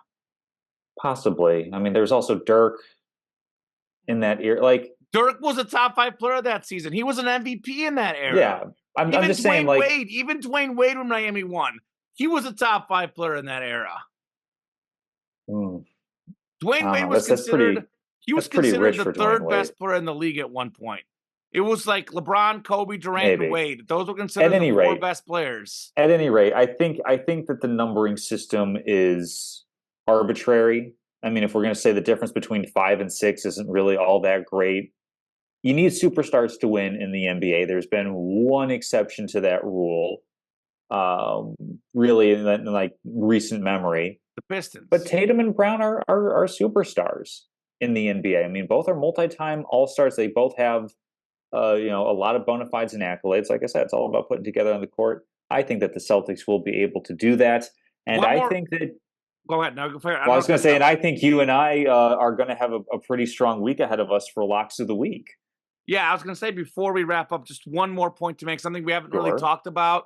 when it comes to intangibles, like I get these teams play many, many games, but I think an intangible for Dallas as well is that Boston has not been battle tested in these playoffs. I know they've had a few close games, but they've Mhm. done it against teams that are considerably less talented than them. Not even necessarily because, I think if those teams were healthy, it'd be a different story. But they avoided Milwaukee. They avoided Philadelphia. Obviously, Giannis and Embiid, great players. They were hurt. That didn't help the scenarios. They played Cleveland for parts of that series without its best player. They played Miami without their best player. They played Indiana for half the series without their best player. So they haven't really gone up against these really good teams, whereas Dallas has had a lot more of these close games. And Dallas has been really, really good in these close games. They played a really good Oklahoma City team. They played a really good Minnesota team. Even the Clippers are a very, very talented team. And Dallas, in a lot of these close games, they came out on top. That Minnesota series, Tom, the first two games, it was what, like 1.3 points? Yeah, the third game, Mhm. there was a little bit scoring late. But outside of that game five blowout win, all these games were single digits. All these games, 2, 3 minutes to go, could have gone either way. So I think I trust Dallas in these close scenarios because they got two Mariano Rivera's, two of the best closers in the game, Kyrie and Luca. These dudes are clutch. Give me the Mavs in 6, more battle tested. Let's go, Dallas. By the way, Tom, Dallas Mhm. Stars in hockey, they're also going to win. So everybody in Dallas wins except for the Dallas Cowboys. No, I think I could pick Dallas to win the Super Bowl this year. Locks of the week, Yeah, 1 and 2 right. week for me, a 2-1 week for you. Common, I think. Do we share anything? Okay, well, we kind of like we're riding along together on the Pacers and Celtics overs. You took the game over at 221. 221. That hit the Celtics. I took them over 116.5. Turns out both teams showed up to score. So that's really good for the both of us. We both had misses in the Minnesota Dallas game one. I was a little bit more bullish on the Timberwolves. You were on the fence. And we saw how that shook out. I mean, Anthony Edwards, pretty poor game one, under 27.5 points. 19 points. Didn't get that one. Timberwolves overall, a pretty poor performance. I had them -4. Of course, they did not cover as Dallas won outright. And then you had the Cubs and the Braves under 10 Under. and a half runs. Good job going with a strong pitching matchup there. Whereas Celtics Pacers, a little more lopsided than I thought. I had that as a 3-1 series price after 4 games. It Indiana, should have really the been best 3-1 chance. after 4. It could have even been 2-2, a couple close games. Yeah, But but no. that's the Celtics showing their mettle and closing out a series there with some close Yeah, games as right. well. Common, what do you have for locks of the week as we open up the NBA Finals? Are you going with a full NBA Finals card? Or are you sprinkling in some tennis as well? Because the French Open Oh, that's yeah. going now. I don't have French Open bets, although I do have French Open related later in the program. All right, looking forward to So that. I'm Not just really. trying. I know we talked about this, Tom. We talked about, off air how, this summer you're starting a new job and not as much stuff going on in the summer. Betting locks of the week, probably we're going through the finals, and I have one goal and one goal only: finish over 500. You are the betting locks champion, Tom, and nobody in the world can compete against you. Maybe next year I can do it, but for this year, you're currently 47-34. Can't touch that. Just not possible. 47-34. I, however, I always call it respectability over 500, right? Of 41, course. 39, and 1. 2 games over. I got to finish over 500 for our season betting locks of the week. Then we can say our whole show finished over 500. Exactly. So everybody come bet with us. I've got myself, I'm sprinkling all over the place. I will start with the NBA Finals. Mavericks +6.5, game one at the Celtics. I mean, you've kind of heard me talk about it all show long. It is no secret. I'm all about Dallas in these finals, which just as a little bonus point, Dallas is +185. They're the underdog for the series. I'm not picking it for the sake of this show because I don't know. We'll probably do another show, and I know we do the weekly locks. So, but I will advise for you guys. I'll be betting on this, Tom. I call it, you know how much I hate the long-term bets, but I can do a finals because it's like 2 weeks, right? Yeah, So it's a little futures bet. You're yeah, good. I advise the plus 185. But as far as our show, I'll go Dallas plus 6.5 in game one. If I think they're going to win game one or two, like they got to at least go 1-1 out of Boston to win this series. If they're down Mhm. 2-0, sure, they can come back, but realistically, to win 4 out of 5 is really, really tough. So I don't know if it's game one or game two that they win, but I actually kind of, you were talking about like the series as a whole. I think it's going to be a lot of close games. There's going to be maybe one blowout, but I think all these games will be close. They'll all be evenly matched. You get 6.5 points, though. That's a lot of points Mhm. for game one of the finals. That's a lot of points. Dallas is really, really good on the road. They won all 3 games on the road against the Minnesota Timberwolves, 2 out of 3 at OKC, 2 out of 3 at the LA Clippers. Dallas 25-16 on the road. 25-16 at home in the regular season, identical records. These guys are road warriors, whereas Boston, for as good as they were in the regular season, ironically, has been barely over 500 the last few years in the postseason at home. So I almost like wipe away the home court advantage in this series, period. I look at it like every game in this series, it's all about who's the better team. If I think Dallas is the better team, are you kidding me? Plus 6.5. They got the best player in the series, Luka Doncic, Kyrie Irving, who is the third best player, maybe even second. I mean, the two best duos, I've been talking about it all show, short series. The superstars matter more, no back to backs, extra Mhm. rest. I think Luka and Kyrie come up big. Dallas plus 6.5, game one of the finals next Thursday. I'm sticking with the Dallas team, baby. My lucky betting team in hockey this year. That would be none other than the Dallas Stars. I got Stars minus 130 tonight. It is game 5 of the conference finals in hockey. Whoever wins game 5 tends to win the series in a 3-2 series. I've got Dallas winning the whole thing, so you better believe I'm picking Mhm. Dallas at home to win game 5 against the Oilers. So hockey's different. Hockey's very different than the NBA, right? NBA, I talk about the conference finals, the finals, who's got the better stars. In hockey, it's 3 or 4 shifts. Connor McDavid is the best star in this series for the Oilers. But man, Dallas has so much depth. Give me the Stars tonight, minus 130. And lastly, Tom Castleman, they had been showing signs of promise lately, but they've been back to just awful baseball. The Chicago White Sox. So ensue the fade the White Sox strategy. White Sox at the Brewers tonight. I like Brewers minus 1.5 over the White Sox at plus 130. Brewers just won 3 out of 4 against Chicago's other team, the Cubs. All 3 of those games by 2 runs or more. The White Sox are an abysmal 5-21 on the road.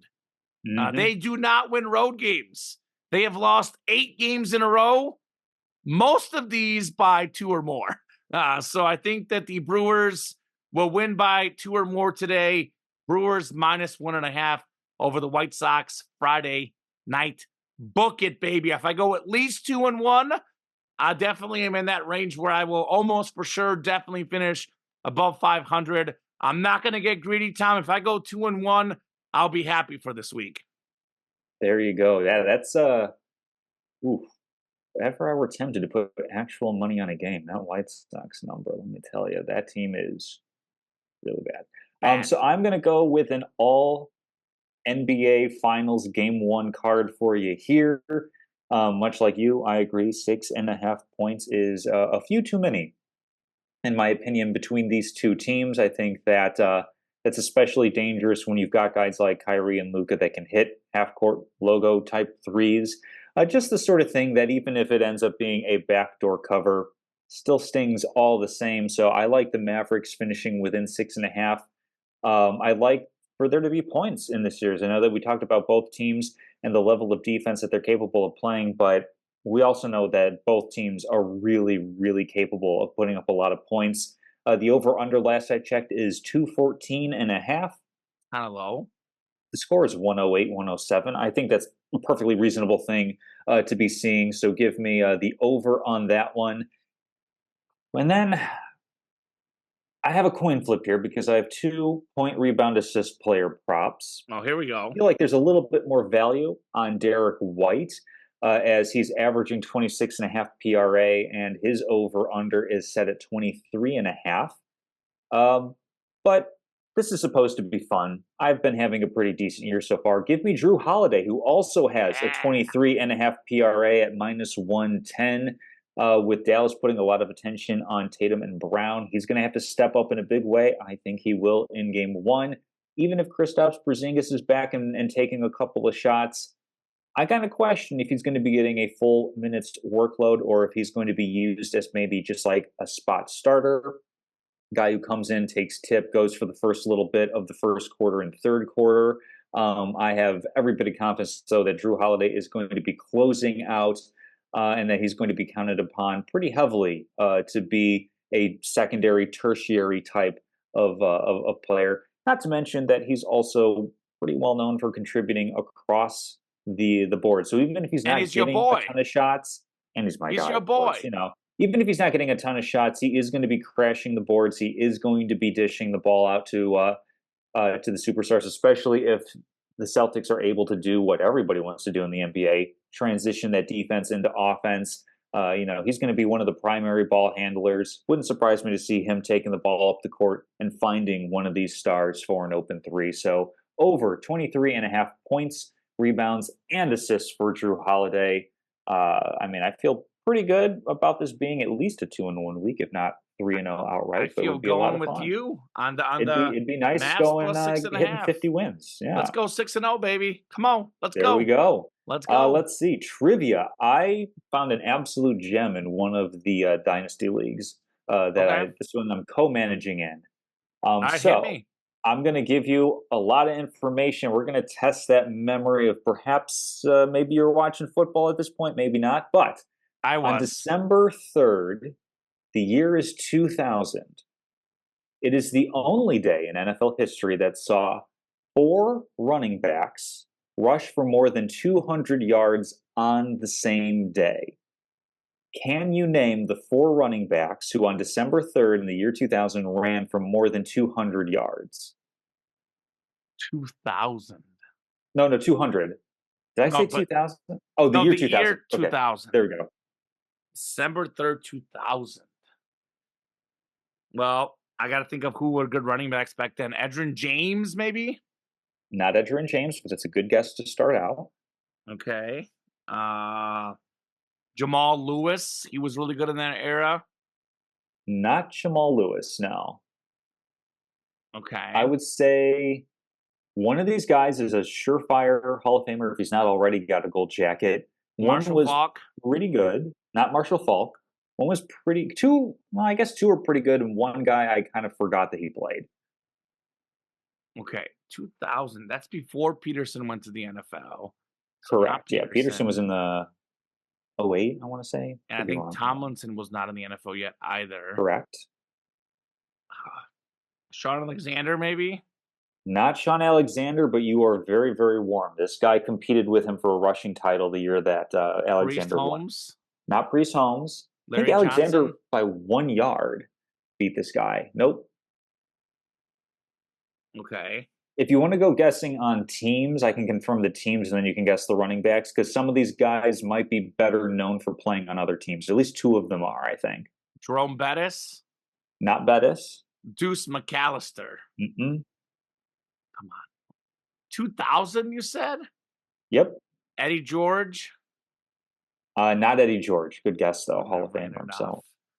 2000. That's like right when I first started watching football, to be Mhm. honest, Tom. That was like probably more like '01 is when I really started watching it.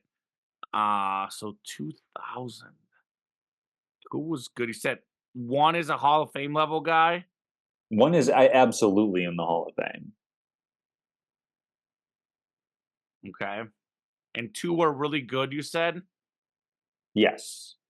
Corey Dillon for the really Corey good guy. Dillon for the Cincinnati Bengals at the time. Good Yeah. job. He is, in fact, one of the running backs. Okay, so we have one really good, one Hall of Famer, and Yeah, one he was random. really good. One, yeah. Yeah, Was you that got it. the former Viking running back Robert Smith? Not Robert Smith. No. Okay. Amon Green, Green Bay On Packers. Green. I think he was in the league a little bit later. I'm trying to think. So one guy, in addition to being a really good running back, also a phenomenal humanitarian. In fact, he has ties to Deshaun Watson, but good in a good way, Oh not in boy. that other way. What? Ah, is it Arian Foster? Not Foster. Let me think. I'm thinking of a Texan. 2000. Ricky Williams? Not Ricky Williams. I can start giving you teams. That'd be too easy. For one of them, it would be. For the other one, actually, I think if I gave you the team, you would guess a different player first. So we'll go with Sean McCoy. the humanitarian, known for building houses. That's what he does, and providing houses for low income and homeless families. Played for the Tampa Bay Buccaneers. Oh, Warwick Dunn. Warwick Dunn. I thought you were going to go Mike Allstott potentially. No, I love Yeah. Allstott. The fullback, but 200. That's hard for a fullback. Yeah. You've got, okay, so the Hall of Famer, and then I don't really know what to do for this other guy because I'm going to say his team name, the Denver Broncos. I don't know if you'll get him though. He's not the Hall of Fame guy. Clinton Portis. Before Portis. Well, it was This right after Terrell Davis. It was right after Terrell Davis. This is one of those guys where he just kind of fit into that like Mike Shanahan running back equals 1,000 yards in a season type of guy. So I would not have gotten this guy at any point in time. I don't think. Who's the Hall of Famer? I'll go with the Hall of Famer first. Okay, Hall of Famer played for an AFC team, and you haven't guessed the team yet. Okay. Definitely has a gold jacket. I mean, I already guessed Bettis. He lost the rushing title in what was that 2005 to Shaun Alexander by 1 single yard. Let's see. 6th all time in NFL total rushing yards, if that helps. Oh, Curtis Martin. Curtis Martin, indeed, for the New York Jets, and then the last guy for the Denver Broncos, that was Mike Anderson. I don't think he had too many. Mike Anderson. I might have got that if I thought about it. Maybe. But I remember him. He was good. Yeah, 38, I think was his number. He was good. Good for a little bit, yeah, but definitely fit into that Shanahan gap scheme, a zone gap scheme there. I think it was a zone gap. Nice. All right. Well, it is the NBA playoffs. Sure. Playoffs. We're talking about playoffs. This one, a lot of these are easy, but there's a couple that might surprise you. Okay. I'll go ahead and just go right off the bat and give you the clue that it is a lot of active players on this list. Gotcha. Can you name the top 10 leading scorers in NBA playoff history by points per game? Not total points, points per game. And your first clue is it is littered with active current players in today's game. Okay. Well, first I'm going to go with Michael Jordan. He is number one. Number one, because he was just, even before the championships, he was just unconscious putting the ball in the hoop. I'm going to say LeBron James is on this list. LeBron James is on this list. He's number 6 on this list.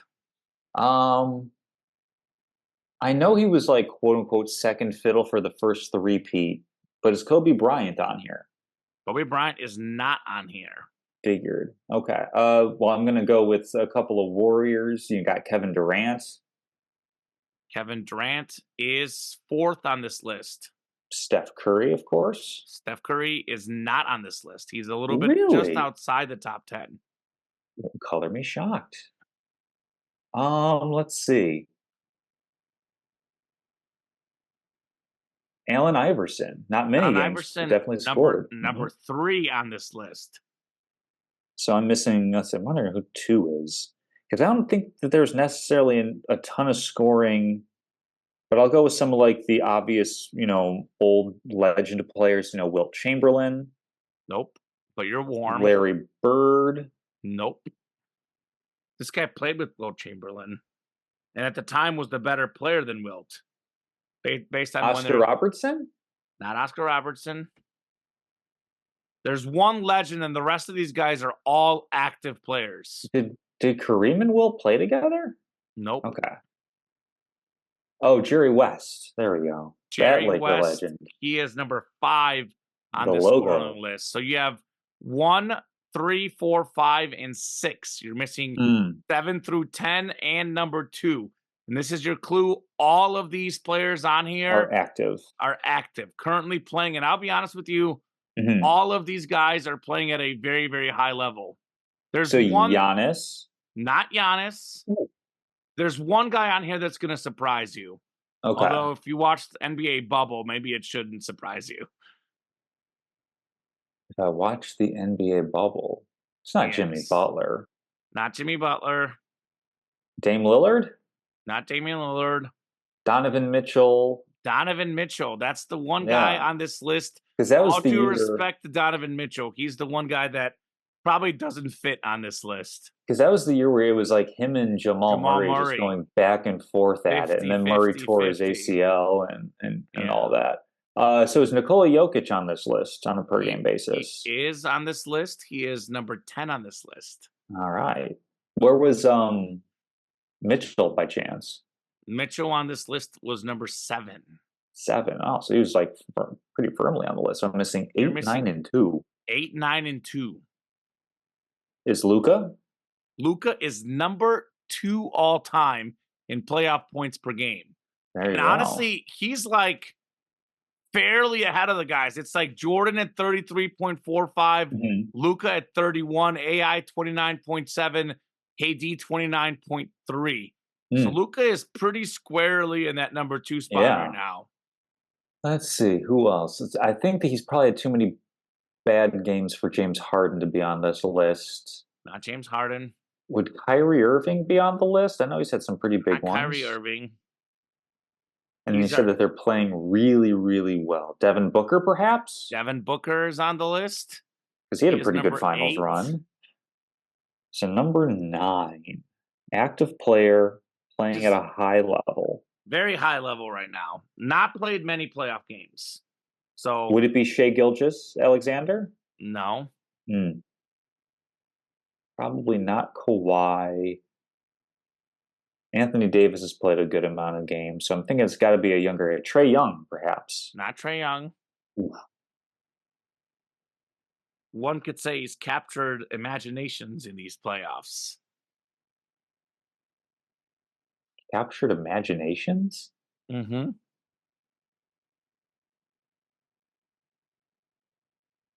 One of the headline superstars of the 2024 NBA playoffs. It's not Tatum, is it? Not Tatum. Chet Holmgren? Not Chet. Although, fun fact, Chet Holmgren, when I was listing off the best rookie plus minuses in playoff history since 97, I think it was, he was actually 3rd on that list. It was Manu, followed by Jared Lively and Chet Holmgren. I can believe it, yeah, because he's such a good rim protector and actually pretty good on offense. This guy was all NBA Tyrese? this year. Not Halliburton. Tyrese Halliburton? Doesn't shoot the ball enough. Definitely not No. Tyrese. All NBA this year. Probably then Jalen Brunson. Not Jalen Brunson. No. Okay. I'm surprised you haven't got it. I'm really surprised. I think he was I believe he was 2nd team All NBA this year. I didn't pay attention to the postseason awards for the Regular NBA. season awards. He's been talked about a lot on this show in recent weeks. Drew Holiday. No, I'm surprised you're not getting this, Tom. Yeah, I'm like, it's probably listed every player currently in the top 10 in the NBA except for this guy.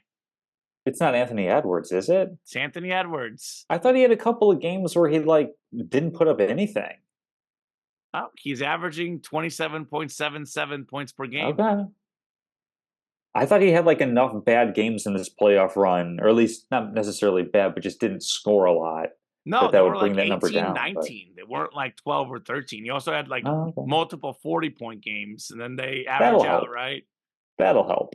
All right, that's a pretty Cool. solid list. But I Yeah, mean, that's not also bad. kind of indicative of how the NFL or NBA has changed. You know, that you have this many good scores atop the per Well, game and list. a lot of that is pace too. Like Hmm. obviously the Yeah. pace is up a lot. The 3-point shots are up. I mean, and Hmm. that's one of the biggest things when the people talk about there's no defense. Look at how many points are scored. Well, the pace is way up. I mean, if you're taking less time to shoot a shot, naturally you're going to score That's more points. I mean, yeah. like 90s basketball, a lot of twos, walking up the court. It's that's the biggest reason why scoring is so high. It Hmm. isn't because of a lack of defense. It isn't even, I mean, the threes obviously help, but it's because people will take a shot within the first 7, 8 seconds of the shot clock. Makes sense. The 2 for 1, it's famous these days. Two Yeah. for one, 3 for 2. You better believe these coaches. They're like a minute and a half left. Let's jack up as many shots as we can before the quarter is Exactly. done. Yeah, because it's all So, about variance. So yeah, yeah. that's the other side of the analytics. Like it's easy to look at like the twos and the threes and all that stuff. That's part of it too, is just like volume. If we're gonna hit a shot, 40 to 50% of the time, put up more of them. But Exactly. statements of the week. I'm not sure, Common, if you were paying attention to the news on Uh-oh. Wednesday, but history was made in the United States of America. That's right. I am talking about the Chicago Bears are on hard knocks. Yeah, training camp, y'all. This franchise has been reticent to allowing outside production crews in for a very, very long time.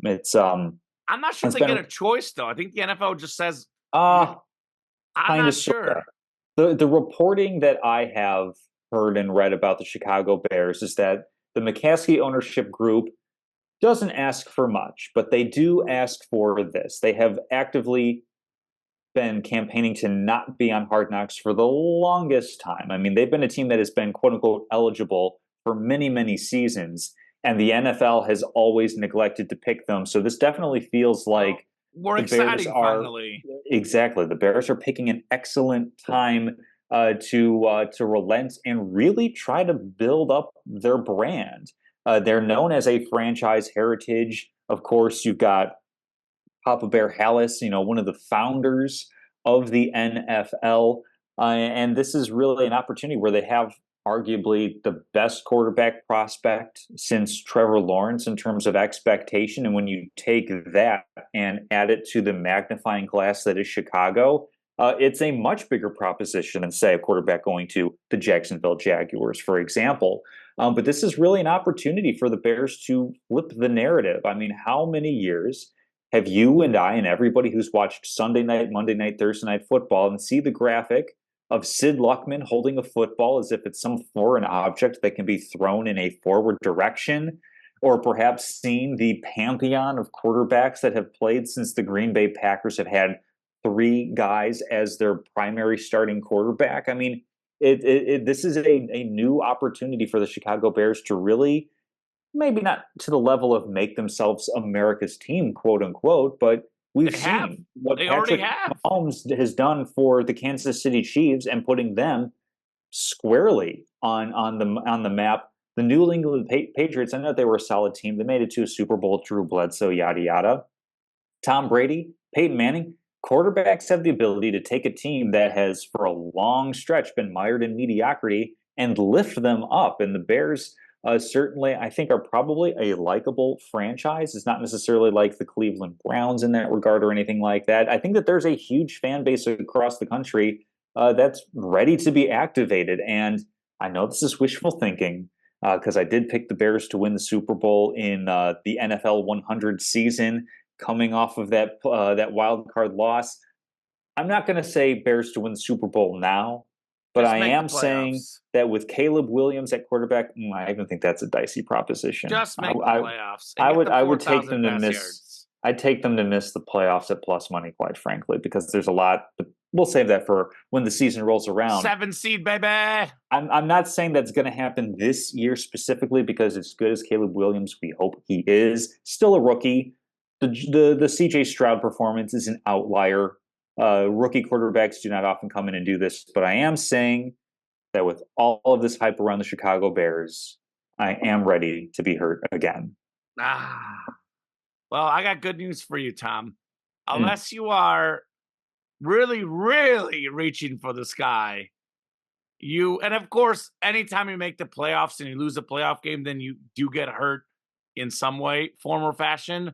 mhm. But, if you temper the expectations a little bit, you're going to be really, really happy because this Chicago Bears team is going to make the playoffs. They'll be the 7th seed. They'll get the last wild card spot. And I Mhm. think what's crazy, Tom, is Who are they I think a kicking out lot of the though? country has already embraced them.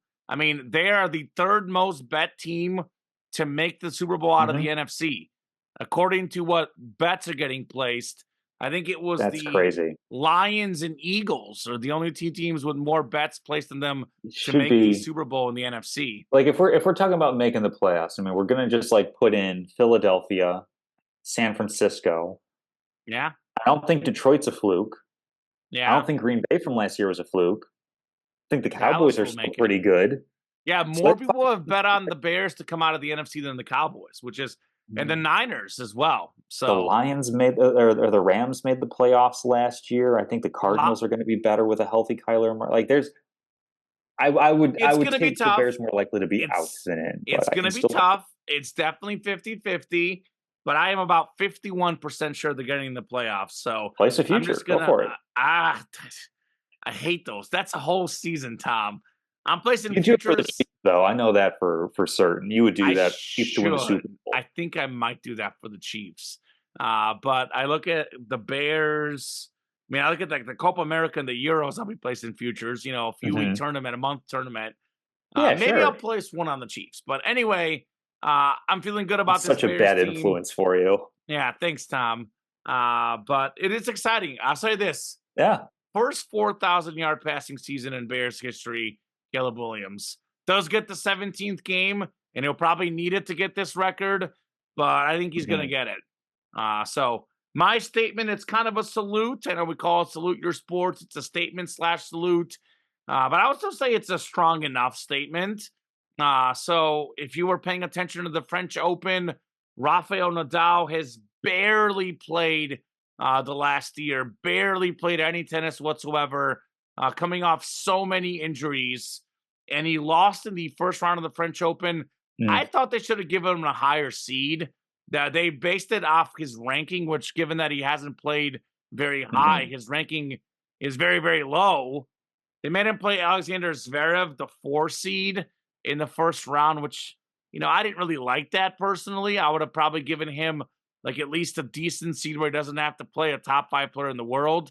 But nonetheless, he did play Zverev, and he lost, only losing at the French Open for the 4th time of his life. He is 112-4 at the French Open, having won 14 of these tournaments. Rafael Nadal, if this is his last French Open ever, which he has said that it may or may not be, salute to him on a great career. As far as the statement portion of this, we talk about like Michael Jordan in the NBA finals, right? That's the iconic, like the mythical aura. Jordan's not losing in the finals. Hmm.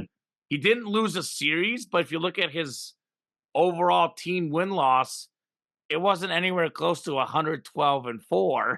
I mean, we have Yeah. Messi in the Camp Nou at Barcelona, Messi at Real Madrid, even he owns their stadium. I mean, we have all these great athletes, inside the arena, inside their location. And I am a Roger Federer fan. I haven't put this up yet. Haven't had time, Hmm. very well. Roger Federer, he's on my Mount Rushmore, right? It's, Messi, Federer, and Mahomes. Probably Steph Curry, maybe even. I do love Steph, but my Hmm. Mount Rushmore of athletes, Roger Federer.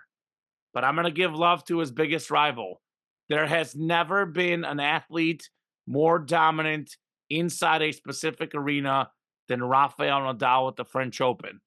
4 losses, like half of those were when he was coming off injuries.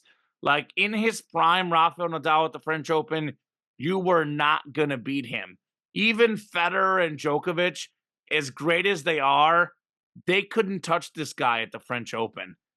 So that's the statement. There's never been an athlete in a specific court, in a specific arena, in a specific sport. I mean, like even Michael Phelps. That's where I was going. I Yeah. was gonna say that's the only two guys that could argue against him Maybe are Usain Michael Bolt. Phelps and Usain Bolt. Yeah. But if you took Michael Phelps's like overall medals and you factor in the overall races that he had, he did not like what's 112 divided by 116, Tom. Let me do a little bit of math It's a here. number that's really, really close to 1. I can tell you that much. Oh my gosh. All right, hold on. I have a bunch of work messages here, but all right, hold on, real quick. Where's my calculator? I'll just Google it. Hang on, I got it. It is 0.9655. So that's 97% of Round up to of his 97, yeah. races. I mean, you look at like Michael Phelps had, I think like a couple races where he finished 4th. I know he had like a couple Mhm. bronzes. He was not in 116 Olympic races. It would be the So- equivalent of one specific stroke. Because like Rafa also played in like in Wimbledon and Australian and US Open. Correct, Like if we're but saying even, one like, specific event, there might be Michael one, but, Phelps has yeah. lost in the fly before. That's his main race. Mhm. So that's the debate. Bolt does 2 races, the 100 and the 200. I mean, again, he's had it where he hasn't medaled as well. It has Mhm. happened. He also didn't do it for as long as sustained success as Rafa Nadal. Sure, yeah. So, and actually, I mean, Michael Phelps, almost all of his records are gone. Now, Bolt does still have the record, fastest man alive. So he's probably the one guy I would say even over Phelps. It's those 3, but I'm going to go Rafa Nadal. Yeah, nobody's touching that no. record on that specific clay court. 14 ever. Grand Slams, exactly. Yeah, Like, that's yeah. Phelps's medals and Bolt's records, people will get close. I mean, if we took his French Open majors alone, he'd be tied with Pete Sampras for the 3rd most. Mhm. So that's the statement. Rafa Nadal at the French Open, the most dominant combo in sports history. Absolutely. Cool. All right. Well, I think that'll do it for us for this show. We'll check in at some point during the NBA Finals. I'm thinking probably next week a bye. I know you got the new job. We've got to figure out how our schedules will work. But we'll be definitely checking in maybe in 2 or 3 weeks, kind of talking about the NBA Finals. But Tom, as always, thank you so much for co-hosting, producing. Boo, Celtics. Let's go, Mavs. Have a great, great week. And thank you so much to the listeners, the viewers. You guys are great. We will see you soon.